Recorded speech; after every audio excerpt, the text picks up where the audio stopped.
حضرت علی نے فرمایا، مانگنا ہے تو مقدر مانگو، خدا سے جب بھی مانگو مقدر مانگو، عقل نہیں، کیونکہ میں نے بہت سے عقل والوں کو مقدر والوں کے در پر دیکھا ہے۔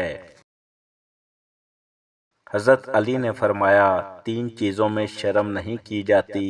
نمبر 1، کوئی مہمان آ جائے، آپ کے پاس پیسے نہ ہو تو قرض لے کر خوب خدمت کریں۔ نمبر 2، اپنے ماں باپ اور استاد کے ادب میں کھڑا ہونا، اس میں آپ کی بھی عزت ہے۔ نمبر 3، اپنا حق مانگنا چاہیے، جو بھی ہو اور جتنا بھی ہو، چاہے کم ہی کیوں نہ ہو۔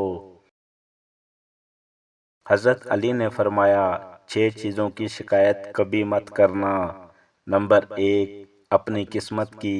نمبر 2، اولاد کے سامنے اپنے بڑوں کی۔ نمبر 3، غیروں کے سامنے اپنے دوست کی۔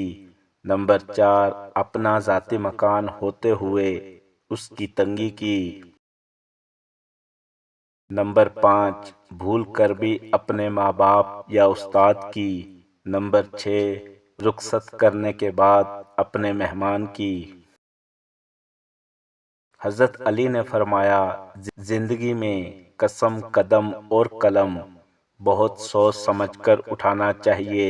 الفاظ ہی سب کچھ ہوتے ہیں، دل جیت بھی لیتے ہیں اور دل چیر بھی دیتے ہیں۔ رسول اکرم صلی اللہ علیہ وآلہ وسلم نے فرمایا، آدمی کے گھٹیا ہونے کے لیے یہی کافی ہے کہ وہ اپنے مسلمان بھائی کو حقیر اور کمتر سمجھے۔ 3 طریقوں سے پریشانی خوشی میں بدل جاتی ہے۔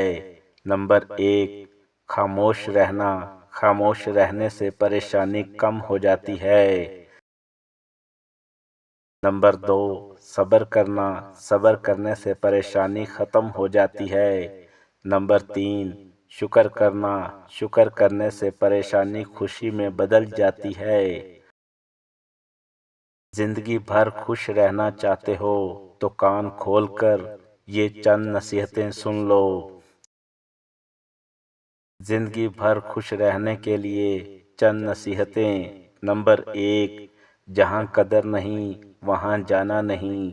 نمبر 2، جو سنتا نہیں اسے سمجھانا نہیں۔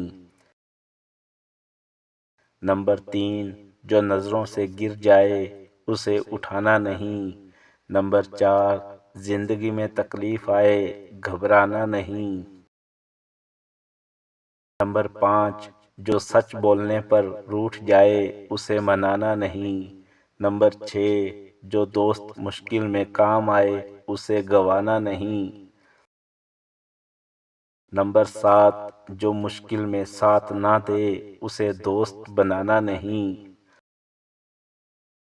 نمبر 8، جو آپ کو کمزور اور خود کو اعلیٰ سمجھے اس کو دوست بنانا نہیں۔